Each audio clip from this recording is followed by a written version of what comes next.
Bonjour, Excellence. Bonjour. Nous nous réjouissons de votre présence. Merci. Nous commençons tout de suite par la prière. Au nom du Père et du Fils et du Saint-Esprit, Amen. Dieu notre Père, nous te bénissons pour la vie de ce jour que tu nous donnes. Père, nous te bénissons pour la grâce de croire en toi, de croire en Jésus, ton Fils, de croire en ton amour. Te bénissons pour le don spirituel du Saint-Esprit que tu nous as fait, l'Esprit que tu as répandu en nos cœurs. Nous te bénissons, Père. Fais grandir en nous ton amour par la puissance et la force du Saint-Esprit. Que ta parole de grâce, de salut, de vie éternelle que nous allons encore écouter aujourd'hui, Père, porte beaucoup de fruits en nos cœurs, en nos vies, dans l'Église, dans la société ivoirienne et dans le monde. Gloire au Père et au Fils et au Saint-Esprit, comme il était au commencement, maintenant et toujours, et dans les siècles des siècles. Amen. Au nom du Père et du Fils et du Saint-Esprit. Amen. Quand sera venu le consolateur que je vous enverrai de la part du Père, l'Esprit de vérité, qui vient du Père, il rendra témoignage de moi. Jean 15, verset 26. Pendant ce exercice catéchétique, nous découvrons merveilleusement l'action de l'Esprit Saint, l'amour de Dieu, le don des dons promis par notre Seigneur dans la vie du croyant. Cependant, c'est à l'intérieur de lui, au plus profond de son être, jusqu'à l'intime du cœur qu'il nous invite, qu'il nous visite. Conséquence, cela fait apparaître l'être nouveau, l'établit dans une conscience nouvelle. On apprécie forcément l'impact du Saint-Esprit dans les actions ou l'agir du croyant. Excellence, nous progressons aujourd'hui avec l'Esprit Saint. Oui, tout à fait, tout à fait. Merci beaucoup. Alors aujourd'hui, nous poursuivons donc notre catéchèse sur la présence, le don spirituel, l'action et la puissance du Saint-Esprit dans le cœur, dans la vie des croyants, de la communauté chrétienne. Alors nous poursuivons toujours et nous disons que la vie, l'Esprit Saint introduit vraiment le disciple du Christ dans cette vie intérieure avec Dieu, dans cette vie personnelle avec Dieu, dans son cœur, au plus profond de son cœur, au plus intime de lui-même. Et cela depuis le baptême. Voilà. Donc, déjà en Tite, chapitre 3, versets 5 à 7, l'apôtre Paul écrit, par le bain du baptême, Dieu nous a fait renaître et nous a renouvelés dans l'Esprit Saint. Il a répandu l'Esprit Saint en abondance en nous. Par Jésus-Christ, notre Sauveur ainsi, par sa grâce, nous sommes devenus des justes devant Dieu et nous possédons dans l'espérance l'héritage de la vie éternelle. Oui. Dieu a répandu l'Esprit Saint en abondance en nous. Voilà. Donc toute la catéchèse, c'est de nous aider, de nous inviter avec l'apôtre Paul à prendre conscience ou à reprendre conscience de l'action de Dieu en nos vies. L'action de Dieu par la grâce du Christ et par la puissance du Saint-Esprit en nous. Car comme je l'ai dit au début de la catéchèse, souvent nous imaginons, nous représentons notre vie chrétienne, notre vie de croyant, comme si c'était nous qui faisions tout, qui faisions l'essentiel. En réalité, non. C'est exactement le contraire.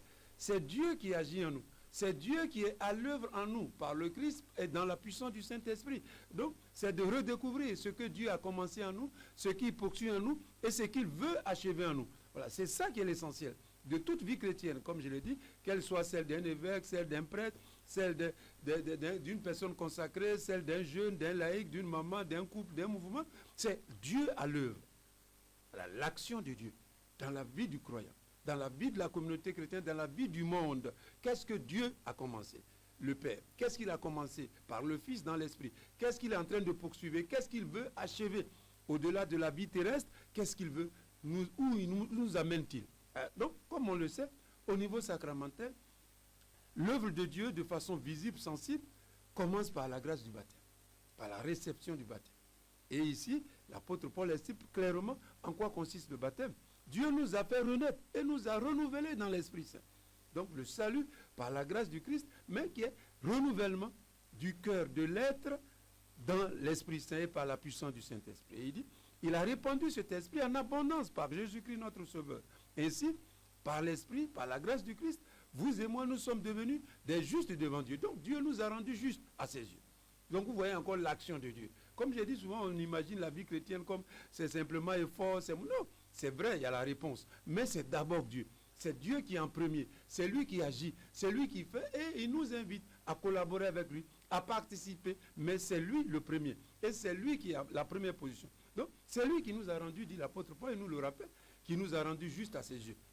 Et il nous a fait donc de l'espérance de l'héritage et de la vie éternelle. Donc, vous voyez, que le baptême est essentiel. Souvent aujourd'hui, en Côte d'Ivoire, quand on fait les baptêmes, c'est souvent, on met l'accent sur ce qui est visible, qu'est-ce qu'on va manger, quel habit on va porter, quelle robe. Donc, ça peut appauvrir l'esprit ou le sens du baptême. Que Dieu t'a sauvé, c'est une action de salut de Dieu. Et qui a plusieurs aspects, plusieurs dimensions. Voilà, donc j'ai dit, si on ne fait pas attention, on peut, entre guillemets, rendre profane le baptême. En voyant l'aspect commercial, quel jouet donner à celui qui est baptisé, quel cadeau, on peut chosifier, matérialiser ce qui en réalité est essentiellement spirituel. C'est-à-dire l'action de Dieu dans la vie de quelqu'un.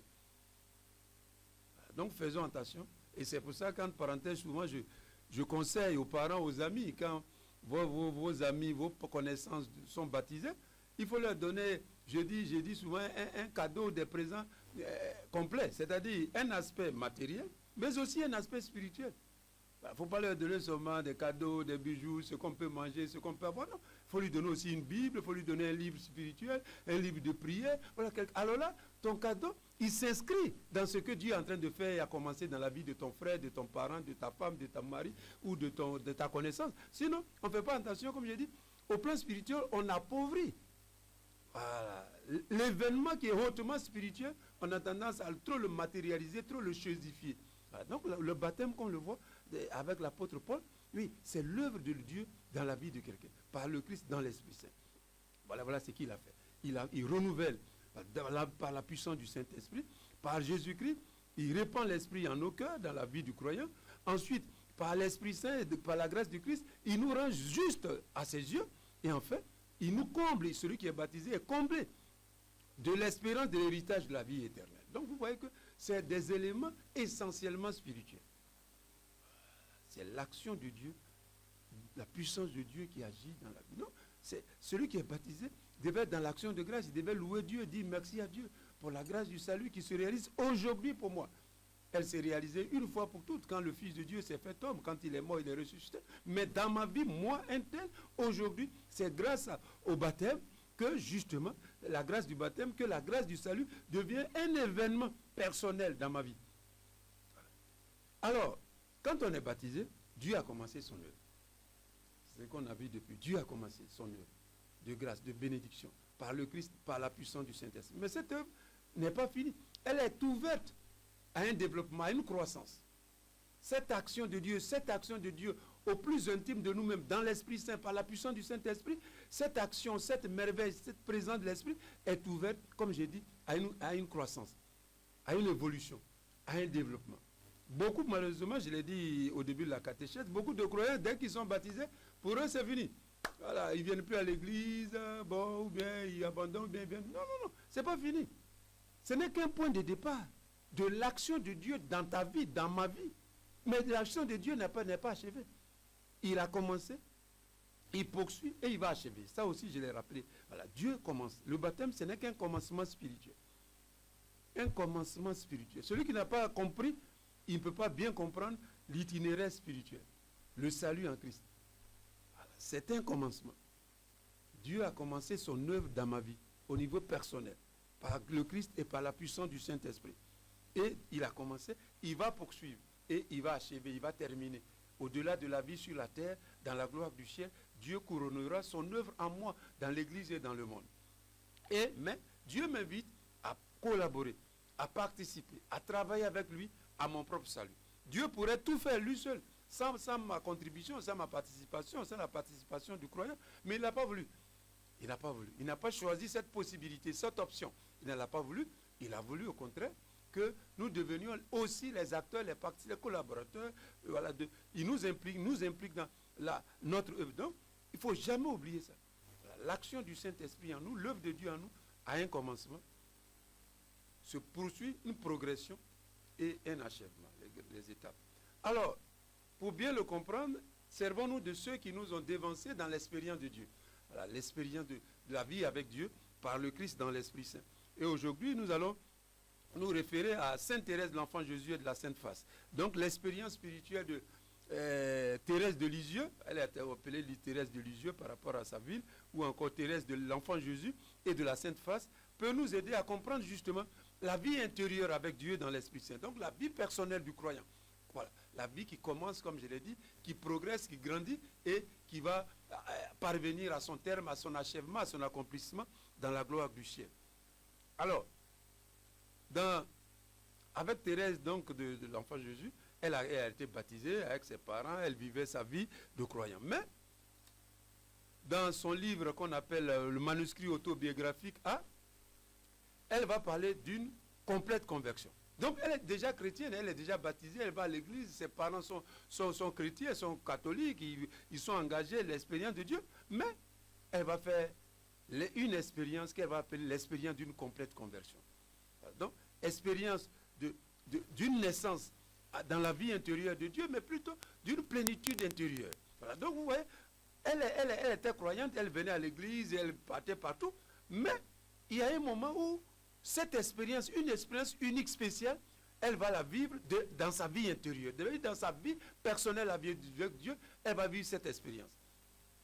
Donc l'expérience intérieure de Thérèse de Lisieux avec Dieu dans la nuit de Noël 1886 et ses conséquences dans sa vie. Donc, à la nuit de Noël. Et qu'est-ce qu'elle dit elle-même?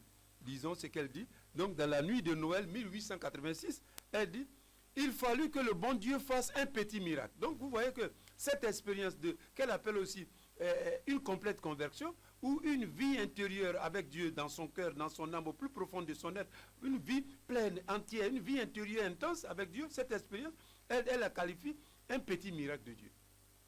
Elle parlera, on va y arriver. Donc, elle dit: il fallut que le bon Dieu fasse un petit miracle pour me faire grandir en un moment. Vous voyez, tout à l'heure j'ai dit commencement spirituel, progression spirituelle et couronnement ou achèvement de l'œuvre de Dieu en moi. Donc vous voyez l'action de Dieu. Il a fallu que le bon Dieu, c'est Dieu qui est à l'œuvre. Elle glorifie Dieu. Elle ne dit pas: non, voilà que moi je suis vraiment une bonne chrétienne, je viens à l'église, j'aime. Non, non, non. Il a fallu que le bon Dieu, Dieu il est là. C'est lui qui est à l'œuvre.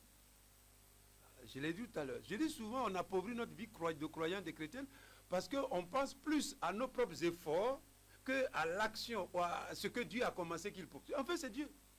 Ne l'oublions jamais, sinon nous appauvrissons notre vie de chrétien. Et même quelquefois, on peut abandonner. Parce que quand on prend conscience de nos propres limites, de nos propres péchés, tu dis: ah non, ça je ne peux pas, ce n'est plus la peine, ça c'est pas fait pour moi. Tu oublies qu'en réalité, ce n'est pas toi. Voilà. Donc c'est très important pour tout baptisé, de tout croyant, de tout chrétien, de tout disciple du Seigneur, de se rappeler toujours qu'en fait, ce n'est pas lui qui a d'abord à l'œuvre. Il participe à une œuvre de Dieu en lui. Il est collaborateur de ce que Dieu a commencé en lui, et pour l'Église, et pour le monde. Donc, elle dit: il a fallu que le bon Dieu fasse un petit miracle pour me faire grandir en un moment. Et ce miracle, il le fit au jour inoubliable de Noël.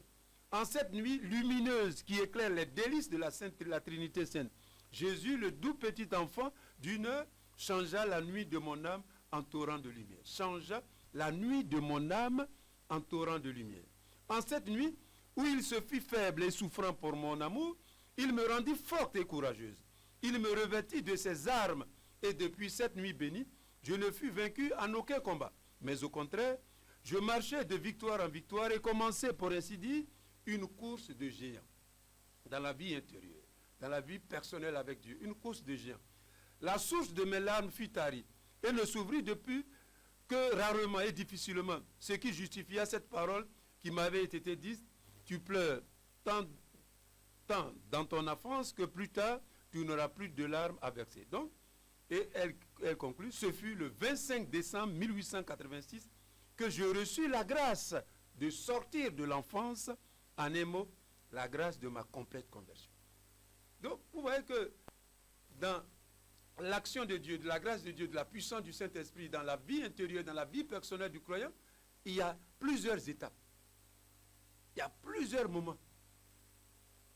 Ce n'est pas quand Thérèse a été baptisée que Dieu lui a fait faire cette expérience, non.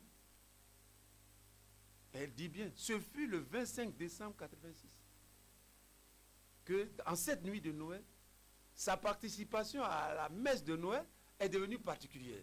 Parce que Dieu l'a rejoint au-dedans d'elle-même, au plus intime d'elle-même.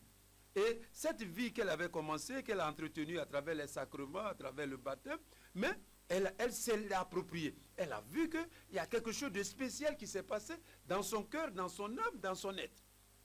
Et cela, comme je l'ai dit, elle retient pour toujours cette expérience. Donc vous voyez que c'est pour nous dire à nous aussi que c'est Dieu qui est à l'œuvre dans notre vie de baptiser. Nous collaborons avec Dieu. C'est Dieu qui nous conduit. C'est Dieu qui est à l'œuvre par le Christ, par la puissance du Saint-Esprit. Et voilà donc ce que Sainte Thérèse, l'enfant Jésus, a retenu. Il dit Dieu a fait un miracle. Elle appelle la grâce d'une complète conversion. Ça veut dire quoi? Quand on prend cette expression complète conversion, on peut dire que la conversion extérieure, elle est partielle, c'est-à-dire la première conversion. Quand je vais à l'église, quand je communie, je prie, c'est très bien. Mais c'est comme une conversion partielle, ou si vous voulez, une première conversion. C'est quand la conversion touche le cœur. Quand tu fais l'expérience de la vie intérieure, alors tu parviens à la complète conversion. Voilà, à la complète conversion. Voilà, donc, vous voyez, quand on commande ça, on peut nous-mêmes se l'appliquer. Donc, on peut dire qu'il y a deux types de conversion. Il y a la conversion, la première conversion, ou conversion partielle, qui est extérieure, quand j'écoute la parole de Dieu, et quand je me convertis, j'adhère à la foi, je m'attache à Jésus, j'adhère à une communauté, je suis baptisé, je reçois les sacrements. Ça, c'est la première conversion. Et cela est valable pour vous, pour moi. Ce n'est pas parce que moi, je suis évêque que je suis déjà à une pleine conversion. Non, non, pas du tout. C'est le projet de Dieu. J'explique pour qu'on comprenne l'action de Dieu. Comment ça se passe dans ma vie, dans ta vie, dans la vie de tout le monde. Donc, il y a la première conversion. Et il y a la complète conversion qui est en réalité la conversion intérieure. La naissance à la vie intérieure. Dans la vie personnelle avec Dieu. Cette naissance dans l'être intérieur, dans les profondeurs de l'être, c'est là que se joue la complète conversion. Quand tu n'as pas encore accédé à ça, tu n'as pas encore atteint la complète conversion. Tu n'as pas encore atteint la conversion. Et puis le dimanche, justement, commentant à Sainte-Marie, les tests du dimanche qui nous parlaient beaucoup de l'Esprit Saint, 1 Pierre, etc., les tests là, je disais ça, en parlant de justement, en faisant un peu référence à la catéchèse, je disais que Jésus, justement, s'adressant aux scribes et aux pharisiens, il leur disait que leur vie, leur piété, leur rapport avec Dieu, leur relation avec Dieu n'était que purement extérieure. Et qu'il les invitait maintenant à passer du dehors au dedans. C'est exactement ça. Exactement ça. L'expérience de l'intériorité, de la vie intérieure avec Dieu, la vie personnelle avec Dieu, c'est ça qui achève la conversion ici-bas du croyant. Sinon, tu n'es pas encore complètement converti. Et j'ai dit, tu peux être prêtre, tu peux être évêque, tu peux être laïque, tu peux être engagé. C'est pas ça qui est le problème, c'est l'action de Dieu qui te rejoint dans ton cœur. Et je disais encore dans mon homélie le dimanche, justement que l'Esprit Saint vient, l'Esprit Saint a cette puissance de rendre intérieur ce qui est extérieur. Nous, on ne peut pas le faire. C'est-à-dire la foi au Christ que tu confesses par les paroles, par les prières, par les actions. L'Esprit Saint t'est donné à nous pour intérioriser ta foi au Christ. Ton appartenance au Christ, ton attachement au Christ ne reste pas purement extérieur, dans le visible, dans le sensible, mais intériorisé. Voilà, ton amour, ton appartenance au Jésus devient quelque chose de réel, mais dans ton cœur. Voilà, cette adhésion intérieure, personnelle à Jésus, c'est ça qui est la vie intérieure. Et c'est là, justement, que se joue la parfaite conversion, la complète conversion, comme Sainte Thérèse de l'Enfant Jésus l'appelle.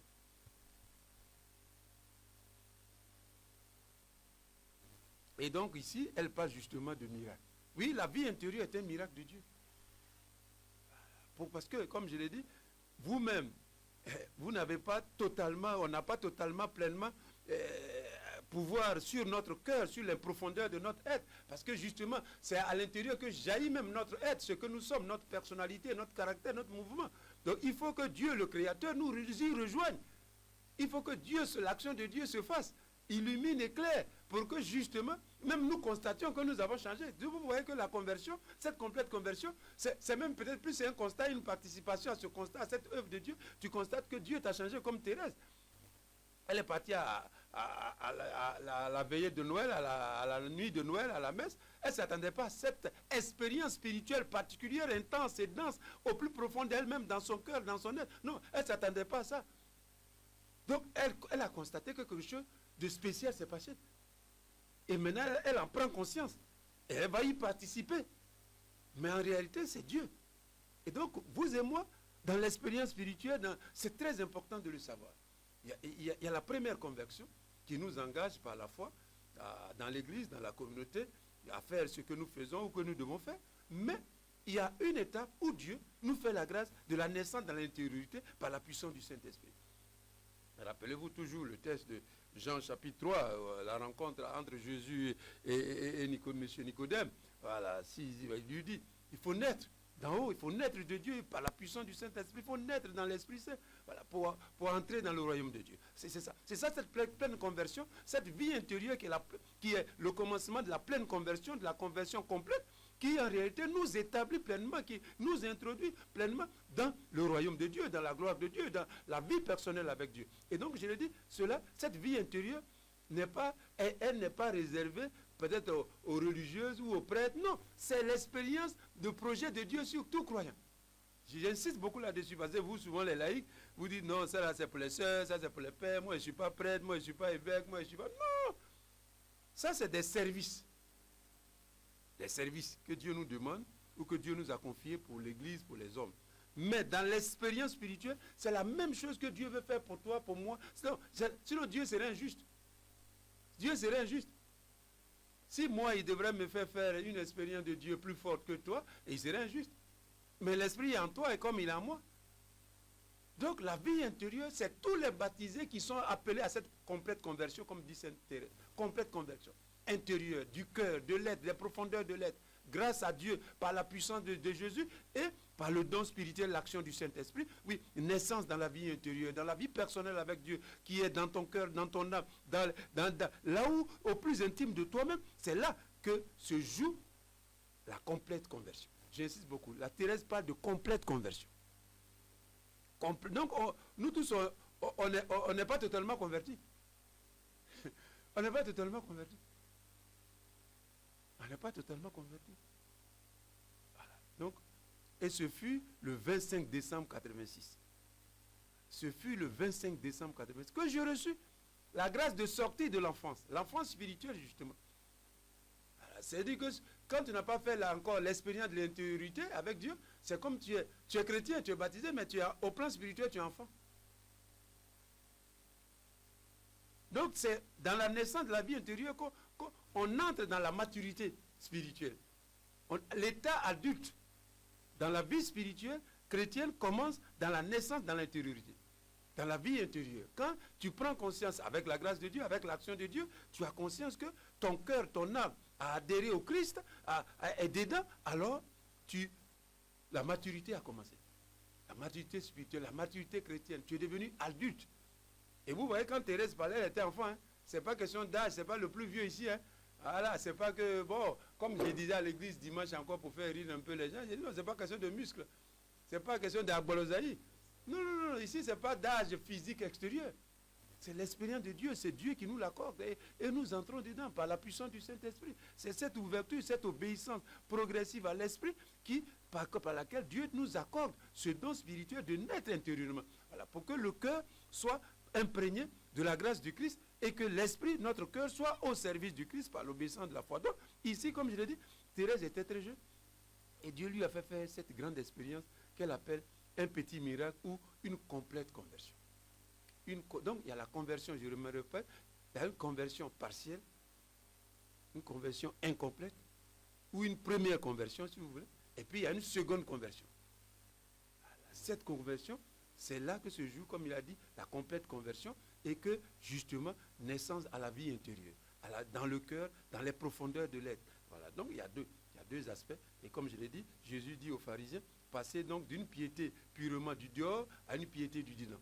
Voilà, parce que c'est au dedans que se joue le vrai rapport avec Dieu. Voilà, c'est au dedans, dans la vie intérieure, dans la vie personnelle, dans le cœur, que se joue le vrai rapport avec Dieu. Voilà. Si toutes nos actions religieuses, spirituelles, n'ont pas leur source, leur origine en nous, dans le cœur, dans la vie intérieure, devant Dieu, c'est un appauvrissement. Devant Dieu, c'est un appauvrissement. On aura tout bien fait extérieur, bien tout le monde a vu qu'on a fait, mais devant Dieu, ce n'est pas plein. Devant Dieu, ça prend son intensité spirituelle, sa densité, quand tout ce que nous faisons au plan spirituel, à l'extérieur, trouve sa source, son fondement dans mon cœur, dans l'intériorité, dans l'aspect visible. C'est pourquoi l'apôtre Paul dit, oui, nous croyons plus, on met plus notre énergie en ce qu'on ne voit pas, plus qu'en ce qu'on voit. Puisque Dieu, par définition, il est éternel, il est invisible. Voilà, donc, c'est dans l'intimité de l'être, dans les profondeurs de l'être, que se joue en réalité l'intensité, la densité de la vie spirituelle, de la relation avec Dieu par Jésus dans l'esprit. Et là encore, c'est Dieu qui est à l'œuvre. Donc on voit ici l'expérience de Sainte Thérèse, l'enfant Jésus. Voilà. Le 25 décembre 1886, ce déclic s'est produit grâce à l'action de Dieu, la puissance du Saint-Esprit, la grâce de sortir de l'enfance spirituelle. Et qu'elle appelle aussi, donc, quand on sort, on entre dans la complète conversion, c'est-à-dire dans la vie intérieure, dans cette vie intense et dense avec Dieu. Poursuivons toujours avec Thérèse dans le même manuscrit autobiographique A, justement, les changements, cette action de Dieu, cette plénitude spirituelle intense dans la vie intérieure, dans le cœur avec Thérèse, a plusieurs conséquences, a eu plusieurs conséquences. Donc, toujours dans le même texte, elle dit que, en parlant d'elle-même, mais Thérèse n'était plus la même. Jésus avait changé son cœur. Donc, l'expérience, c'est pour ça qu'elle parle de complète conversion, c'est-à-dire l'expérience de la vie intérieure, de la vie du croyant avec Dieu dans son cœur, nécessairement provoque, par l'action du Saint-Esprit, des changements, des transformations. C'est pour ça qu'elle dit, elle constate, et elle va y participer, mais elle constate qu'il y a un changement dans sa vie. Dans sa vie, il y a un changement. Et elle dit encore, la petite Thérèse avait retrouvé la force d'âme qu'elle avait perdue à 4 ans et demi. Et c'était pour toujours qu'elle devait la conserver. Donc, la force spirituelle, la force d'âme. La vie intérieure, cette action, cette présence de Dieu, cette puissance de Dieu, cette merveille de Dieu par la puissance du Saint-Esprit, donne aux croyants, aux chrétiens, aux disciples, une force intérieure, une force spirituelle, la force d'âme. Avant, elle dit ça, elle était peureuse, elle hésitait, même les critiques, tout ce que les gens disaient, là, la bouleversait. Mais depuis ce jour-là, intérieurement, elle est devenue forte. La force d'âme. La vie intérieure, c'est dans la vie intérieure que le chrétien, le croyant, acquiert par la puissance du Saint-Esprit, parce que vous savez, dans les dons spirituels du Saint-Esprit, il y a la force spirituelle, la force d'âme est un don spirituel du Saint-Esprit, et c'est dans la vie intérieure que le chrétien intérieurement devient en quelque sorte stable. La force, c'est d'abord stabilité intérieure, et persévérance et continuité envers et contre toutes les épreuves, les difficultés, les moqueries, mais tu acquiers cette force d'âme, tu rends en quelque sorte stable. La vie intérieure rend intérieurement le chrétien stable dans la foi. Avant, c'est comme quelqu'un qui est un peu ballotté, voilà, un peu, il sait pas, voilà, intérieurement, il est un peu bousculé, dérangé, déstabilisé. Mais grâce à cette expérience de la vie intérieure, progressivement, le chrétien, sa vie chrétienne intérieure devient dense. Donc, plus stable. C'est plus fléqué, c'est pas comme le vent, un truc que tout le monde... Non, il devient... Donc, ça, c'est une expérience de l'Esprit Saint. Voilà, c'est une expérience du Saint-Esprit. Et poursuivons toujours. Donc, premier changement, c'est ça, la force d'âme. Et elle dit qu'à partir de cette expérience intérieure, intense, humaine, spirituelle et densité pleine avec Dieu, cette rencontre intérieure personnelle avec Dieu que Dieu lui a fait faire en cette nuit de Noël 1886, elle aussi, Dieu lui a donné, fait découvrir son engagement dans l'Église et dans la société. Elle dit que ce temps-là, Dieu lui a montré qu'elle devait travailler plus pour la conversion des pécheurs. Donc la dimension apostolique et missionnaire de sa vie, Dieu lui a montré que non, c'est vrai, ce que tu faisais, c'était bien, mais ce n'était pas suffisant. Donc, en même temps, Dieu aussi, en lui donnant la force d'âme, lui a montré le sens et la valeur de sa vie personnelle dans l'Église et dans le monde. Que chaque vie humaine est une mission divine. Chaque vie humaine, c'est dans l'intériorité, dans la vie intérieure du cœur, que la personne humaine découvre vraiment et pleinement la valeur, la place de sa mission, de sa présence dans le monde. Que tu n'es pas un parmi 1 milliard, mais que tu as une mission particulière à réaliser ici et maintenant. Le pape François, il parle de photocopie. En citant un jeune chrétien italien, il dit non, que surtout en s'adressant aux jeunes, que les jeunes ne doivent pas accepter d'être photocopie des autres.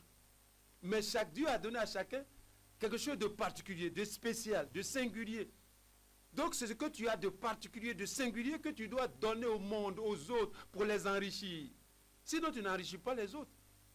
Oh, il dit souvent, vous et moi, on aime faire photocopie. Il dit, tu veux trop ressembler aux autres, ou tu es tellement complexé par rapport aux autres, qu'en réalité tu n'enrichis pas les autres de ce que tu as de personnel, de ce que Dieu a enfoui en toi, et qui est ta richesse personnelle, de ce que tu as comme singulier, que tu dois communiquer, transmettre aux autres, à l'humanité, à la société, à l'Église.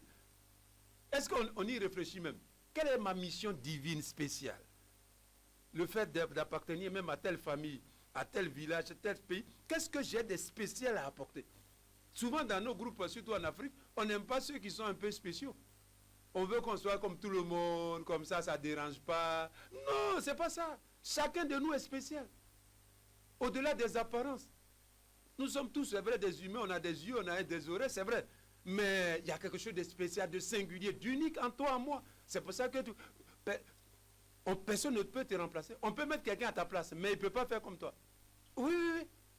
On peut mettre quelqu'un à ta place, ça c'est vrai. Mais la personne ne peut pas faire comme toi. Malheureusement, vous et moi, on demande toujours, mais pourquoi il ne fait pas comme lui là? Pourquoi lui là? Non, non, non, non, non. C'est pas ce que Dieu a voulu. Oui, chacun de nous a quelque chose de singulier, de particulier. Et donc, c'est dans la vie intérieure que la personne rentre en elle-même et se dit, mais quelle est ma mission particulière dans le monde? Quand je vais mourir, qu'est-ce que les autres vont retenir, même dans ma famille? Ou qu'est-ce que j'aurais apporté de bien, de beau, de grand à ma famille, à la société, à la communauté chrétienne, à l'église? Qu'est-ce que j'aurais apporté quand je serai mort? Oui, sans la vie intérieure, sans l'intériorité, sans la naissance intérieure, souvent on réalise notre vie, mais un peu dans le bruit. Dans le bruit, ce qui est superficiel, ce qui est bruit, ce qui n'est pas consistant, ce qui ne demeure pas, ce qui n'est pas pertinent. Ce qui n'est pas pertinent. On reste dans le bruit. Et le bruit va nous emporter. Oui, c'est dans la vie intérieure.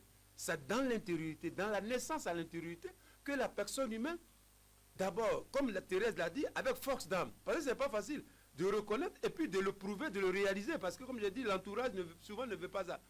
Mais c'est après, quand tu as réalisé, on dit, ah, il a bien fait. Mais au début, là, ce n'était pas évident. Au début, on a dit, mais tu veux faire quoi? Pour qui tu veux te montrer ici? Nous tous, on est même jeux ici. Oui. Non, c'est dans l'intériorité que la personne humaine se découvre. Sa richesse, son bonheur, et ce qu'elle a communiqué, a apporté aux autres, à l'humanité avant sa mort. C'est pas à l'extérieur. C'est dans l'intériorité. Qu'on se découvre, qu'on s'assume, qu'on s'accepte. Et qu'on se donne à l'humanité. Parce qu'en réalité, c'est ça. Ce que tu as de singulier, de particulier, tu le découvres quand tu es intérieur et tu l'acceptes, tu l'assumes et tu as le courage de le réaliser. Thérèse dit oui, elle est devenue ce moment-là pécheur d'âme. J'ai senti un grand désir de travailler à la conversion des pécheurs. Désir que je n'avais pas senti auparavant. Désir que je n'avais pas senti auparavant. J'ai senti en un mot la charité entrer dans mon cœur, le besoin de m'oublier pour faire plaisir et depuis lors je fus heureuse. Voilà. Donc, vous voyez, en même temps, l'expérience, l'intériorité, la naissance à l'intérieur. D'abord, entre parenthèses, c'est l'intériorité qui nous différencie des animaux. Oui. Si tu ne nais pas l'intériorité, tu n'as pas d'intériorité, mais excuse-moi, c'est extérieur. Parce que les animaux, ils sentent. C'est sur l'instinct, c'est les choses extérieures. C'est l'intériorité qui nous différencie. C'est pour ça qu'on dit personne humaine digne. Donc l'intériorité n'est pas quelque chose de secondaire, même si ça ne se voit pas, c'est le plus important dans une personne humaine. C'est pour ça qu'on dit personne humaine. Voilà, donc Thérèse ici va découvrir, elle dit, je n'avais jamais senti auparavant cela, jamais. Mais elle était une personne humaine, elle était déjà croyante, tout ça. Mais ce truc qui est inscrit, que Dieu a inscrit au fond d'elle-même, ça n'était jamais monté à une conscience claire. Le mystère est en nous. Mais c'est le jour où Dieu nous permet, nous donne la grâce de sentir cela, on en prend conscience, on dit, ah, oui, ça c'est vrai. Donc, l'intériorité fait découvrir à la personne humaine sa mission divine particulière dans le monde, dans la société. Ce qu'il a de particulier, de singulier à apporter aux autres. Quelle est sa richesse particulière? Quelle est ma richesse particulière? Quelle est ma richesse particulière? Qu'est-ce que j'ai et que je dois apporter selon la volonté de Dieu, selon le projet de Dieu, qu'est ma vie ou sur ma vie? Qu'est-ce que j'ai comme richesse spirituelle singulière à apporter à l'humanité, à la société, à l'église, à mes frères, à mes amis, à mon village? Qu'est-ce que j'ai de particulier à apporter? Voilà la question qui surgit dans l'intériorité, en même temps qui trouve sa réponse dans l'intériorité. Et là, c'est une vraie réponse. C'est une vraie question et une vraie réponse. Et c'est là que tu commences à vivre pleinement, à exister vraiment, comme personne humaine, singulière, particulière, unique, irremplaçable.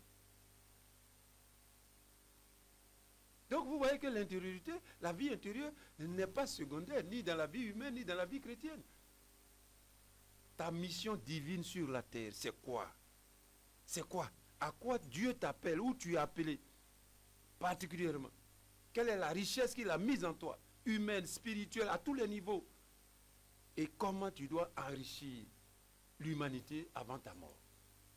C'est dans l'intériorité que cela surgit, qu'on en prend conscience. Sinon, quand on est dans le bruit, on est mêlé, on est distrait à gauche, à droite, devant, derrière. Non. C'est le bruit qui t'amène et puis tu vas finir dans le bruit comme ça. Non, c'est pas possible. Il faut refuser ça. Et l'intériorité nous amène à refuser ça. Ah oui. Continuons notre méditation, toujours avec Thérèse de l'enfant Jésus.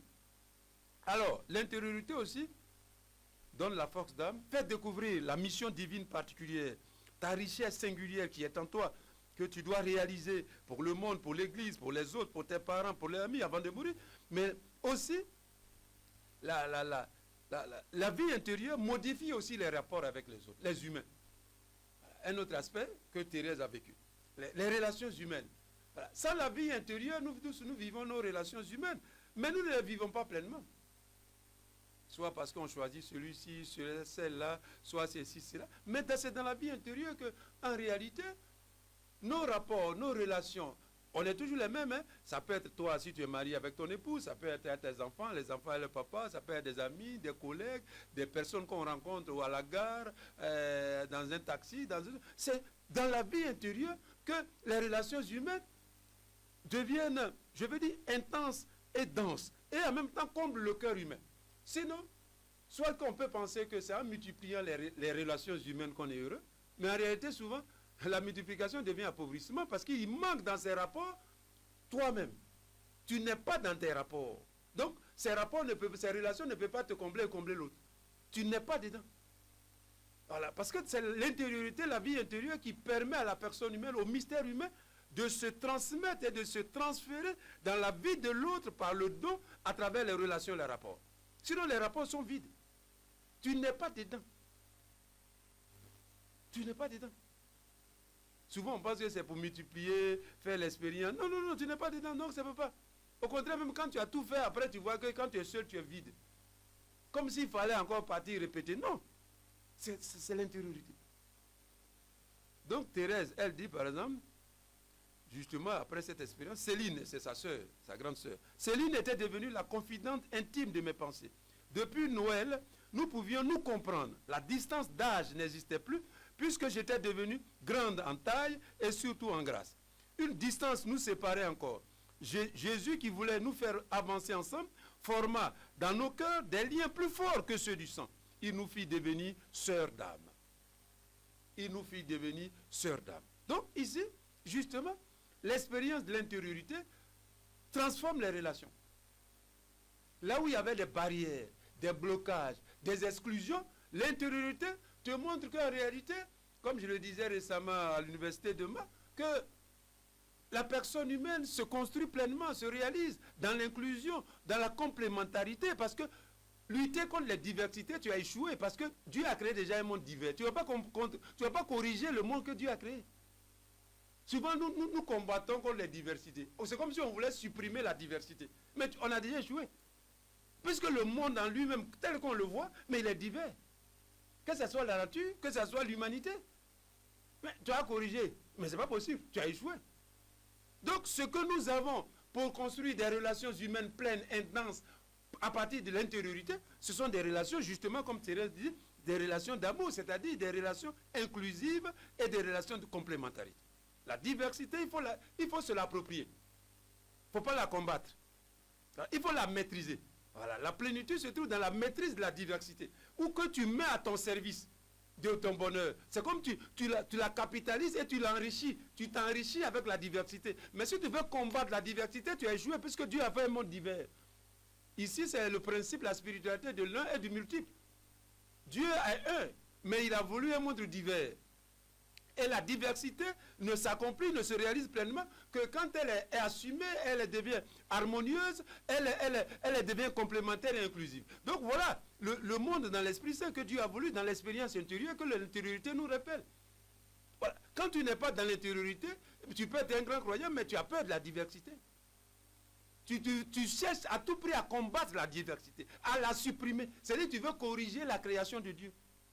Mais toi, tu es qui pour pouvoir corriger Dieu? Mais si Dieu, il savait que la diversité n'était pas bonne, il n'allait pas la créer. Pour nous qui sommes croyants, nous croyons que tout ce que Dieu a fait est bon. C'est pour ça que moi je suis croyant. Je crois qu'il a créé, c'est lui qui a créé le ciel et la terre et tous les hommes. C'est ce qu'on dit même pour avant le baptême, l'une des questions qu'on pose avant le baptême. Est-ce que tu crois que le Dieu est lui qui a créé le créateur du ciel et de la terre? Oui, tu dis oui. Non, si je crois, c'est en ce monde-là. Ce n'est pas un monde imaginaire que moi je veux. Ce n'est pas une humanité que j'ai conçue ou dans laquelle mes parents ou mes amis m'ont éduqué. Non, c'est cette humanité qui est en elle-même, objectivement, c'est une humanité de la diversité. C'est une humanité de la diversité. Donc, souvent, dans nos cultures, dans nos mentalités, dans nos comportements, on veut lutter contre la diversité. Mais tu as échoué. Tu veux pas, c'est pas possible. Il faut essayer justement de la capitaliser, d'en faire une richesse et de la mettre à ton service pour justement t'accomplir dans les relations humaines. Et comme je l'ai dit, cela se fait pour nous chrétiens. Nous parlons d'amour. Justement, l'amour, c'est ça. C'est la diversité vécue en termes d'inclusion et de complémentarité pour enrichir l'individu, mais enrichir la communauté, enrichir la société, enrichir l'Église. Et l'intériorité te montre ça. Sinon, si ta religiosité, ta pratique religieuse ne s'enracine pas dans l'intériorité, tu peux être un grand croyant et combattre la diversité. Et combattre la diversité. Tu ne peux pas l'apprécier. Tu ne peux pas bénir Dieu. Parce qu'il a créé ce monde-là divers, dans la nature, dans les hommes, tout, dans les peuples. Non, pour toi tu es fâché, tu te dis, mais pourquoi c'est pas moi seulement Dieu a créé? Moi comme ça j'ai 1m90. Bon, je vais dire, bon, Seigneur, non, tu t'es trompé. Les gens que tu as créés là, vraiment, s'ils ont 1m, vraiment, tu n'as pas bien fait. Il faut les supprimer, Seigneur. Voilà, il faut faire seulement les gens de 1m90 comme ça. Bon, nous on s'entend, nous on se voit. Quand on parle, on peut faire face to face. Non. Non, oui, tu vois Thérèse. Voilà, donc, ici, dans l'intériorité, c'était sa soeur. Apparemment, elle devait s'entendre, puisque c'est biologique.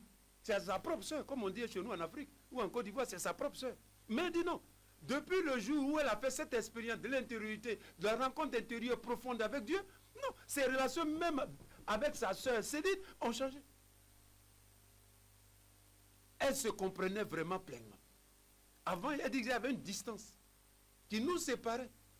Aujourd'hui, non. L'unité, la communion profonde intérieure qui jaillit de l'intériorité, des profondeurs de l'être, du cœur, oui, font en sorte que justement, cette expérience profonde de Dieu fait en sorte que justement, avec sa sœur Céline, l'unité, l'amour, la fraternité, l'amitié est devenue pleine, intense, dense. Il n'y a plus de distance. Donc c'est la vie intérieure qui supprime les distances. Celui qui vit à partir de seulement son existence, à partir de l'extérieur, non, il ne peut pas surmonter les barrières, les difficultés, les distances, la diversité, non. Il ne peut pas l'apprécier, il ne peut pas l'en vivre, non. Il va chercher toujours à la combattre d'une manière, par le discours, par le comportement, par la conduite, il va la combattre la diversité. Non, on ne combat pas la diversité parce que Dieu l'a voulu, elle est déjà là. Il faut en faire une richesse. Et comment on a fait la richesse, c'est dans l'inclusion et la complémentarité. Ça, c'est grâce à la vie intérieure. Sinon, à partir, je dis, l'expérience extérieure te plonge toujours dans la peur par rapport à la diversité. Crée toujours et approfondit les distances et les barrières. Plus quelqu'un vit son expérience avec Dieu à l'intérieur, dans l'esprit, dans l'intériorité, et plus il a justement cette force d'âme. Ah oui, il faut avoir une force d'âme qui vient de Dieu. Qui vient de Dieu.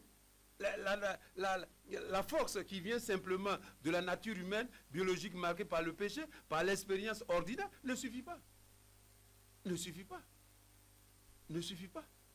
Donc voilà l'intériorité, l'une des richesses spirituelles. Ce que nous apporte, ce que nous donne, nous communique l'expérience de la vie intérieure. Ce sont de vivre des relations humaines pleines, entières, au-delà, débarrassées des complexes. La peur de la diversité, la peur de l'autre, de ce qui est différent. Non, ici, non. Il n'y a plus de distance.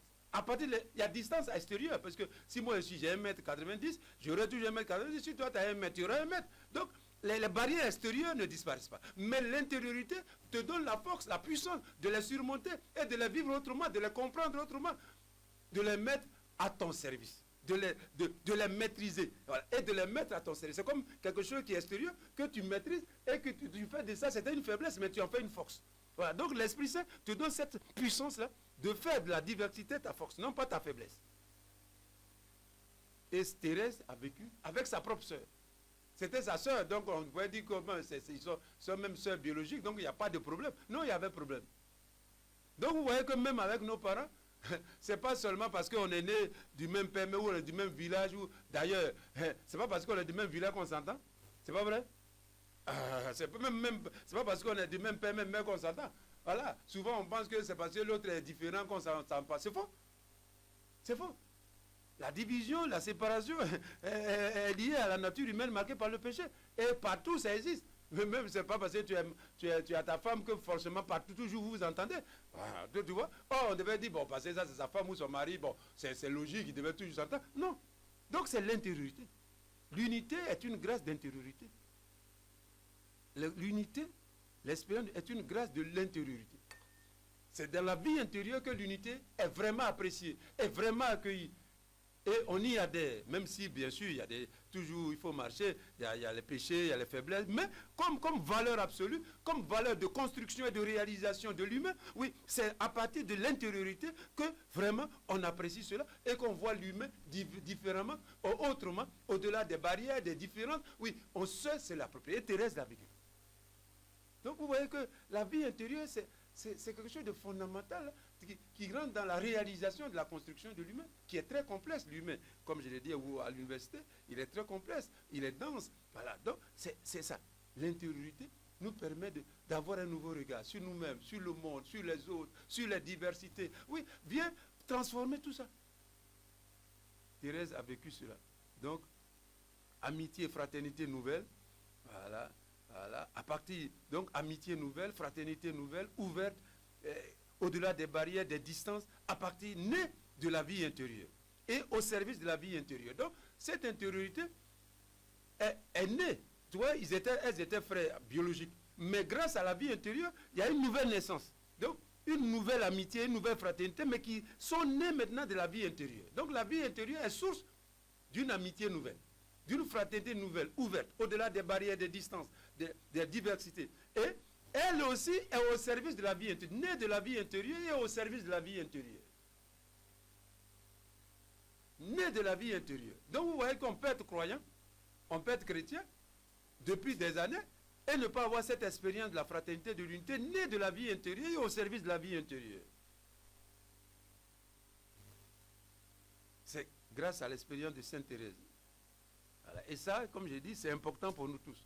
Il y a des amitiés, des fraternités qui sont liées à l'extériorité et qui sont bonnes, mais qui ne sont pas suffisantes. Il faut que nos amitiés, nos fraternités, tout ce que nos relations humaines trouvent sans racine dans notre expérience personnelle avec Dieu, dans le cœur, par la grâce du Christ et par la puissance du Saint-Esprit, et que cette fraternité, cette amitié, tout soit au service de la vie intérieure. Soit pas au service de... Si c'est au service d'un intérêt particulier, les divisions, on va les promouvoir. C'est quand tout c'est au service toujours de la réalisation de l'humain par rapport à la vie intérieure, alors tu apprécies. Tu apprécies. Et tu vois toutes les relations comme une chance, comme un trésor, dans le projet de Dieu, et avec Dieu, et en Dieu, par la puissance du Saint-Esprit. Donc Céline et Thérèse, bien qu'étant avant sœurs biologiques, même père, même mère, mais grâce à sa vie intérieure, cette expérience de Noël, ah non, c'est leur relation. Poursuivons. Ensuite, les deux sont liés. Elle dit aussi, justement, dans le manuscrit autobiographique B, expérience, justement, de la vie intérieure, qui, justement, devient en même temps expérience spirituelle de la perfection de l'amour et croissance dans l'amour. Voilà. Donc, cette expérience qu'elle a vécue a aussi rempli son cœur d'amour. Amour de Dieu, amour de tous les humains. Elle parle tout à l'heure des pécheurs, des gens qui ne sont pas convertis. Mais Dieu a rempli son cœur d'amour. Tous les gens qu'elle n'aimait pas, les trucs, les paroles, tout ça. Dieu, c'est comme il a fondu tout ça. Et son cœur, Dieu l'a rempli d'amour. Donc, manuscrit autobiographie B, où elle dit ceci. La charité me donna la clé de ma vocation. Je compris que si l'Église avait un corps composé de membres, le plus nécessaire, le plus noble de tous, ne lui manquait pas. Je compris que l'Église avait un cœur et que ce cœur était brûlant d'amour. Je compris que l'amour seul faisait agir les membres de l'Église. Que si l'amour venait à s'éteindre, les apôtres n'annonceraient plus l'Évangile. Les martyrs refuseraient de verser leur sang. Je compris que l'amour renfermait toutes les vocations, que l'amour était tout, qu'il embrassait tous les temps et tous les lieux. En un mot, il est éternel. Alors, dans l'excès de ma joie délirante, je me suis écrié, « Oh Jésus, mon amour, ma vocation, enfin je l'ai trouvée. Ma vocation, c'est l'amour. » Oui, j'ai trouvé ma place dans l'église. Et cette place, oh mon Dieu, c'est vous qui me l'avez donnée. Dans le cœur de l'église, ma mère, je serai l'amour. Ainsi, je serai tout. Ainsi, mon rêve sera réalisé. Fin de citation. Donc, comme j'ai dit tout à l'heure, dans l'intériorité, on prend conscience. Ou mieux, Dieu nous révèle la mission, notre mission divine particulière sur la terre. Comment et par quoi et dans quel chemin nous devons enrichir l'humanité, la communauté, les autres. Voilà.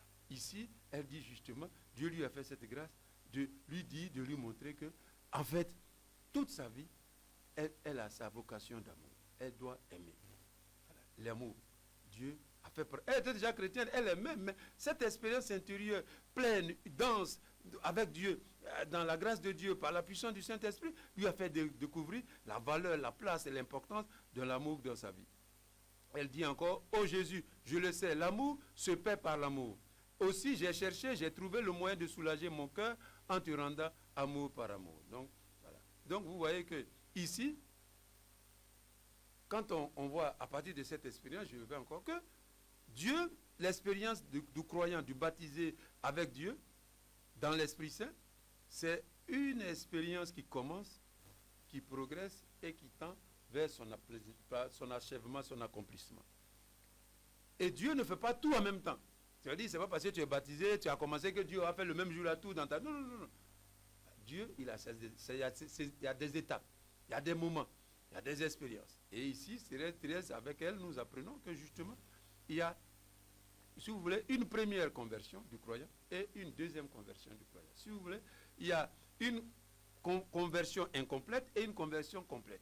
Et la conversion complète ou parfaite totale commence vraiment avec la vie intérieure, avec la naissance du croyant dans l'intériorité, dans son cœur et dans son âme. Et cette expérience de Noël fut une expérience intérieure de plénitude humaine et spirituelle. Comme on l'a dit, une force spirituelle, de courage et de force spirituelle, de combat intérieur pour sa vocation. Elle a su découvrir aussi que vraiment, toute sa vie devrait être une vie d'amour. Voilà, une vie d'amour. Ensuite, et je l'ai dit, elle a découvert sa mission particulière dans le monde. Elle n'est pas une personne parmi tant d'autres, parmi tant de milliers de personnes anonymes. Non, elle a découvert ce que Dieu avait mis en elle de particulier qu'elle devait faire, la conversion des pécheurs. Donc, éveil à la dimension apostolique et missionnaire de sa vie personnelle, voilà, dans le monde, voilà, dans l'Église. Quelle est ma vocation particulière? Quelle est ma mission particulière? Voilà, comme je l'ai dit, quand je vais mourir, qu'est-ce que les autres, mes parents, ceux qui m'auront côtoyé, auront vu comme richesse de ma vie que je leur ai apporté? C'est ça la mission divine particulière. Parce que toute personne humaine, la vie de chaque personne humaine est une mission divine particulière dans le monde.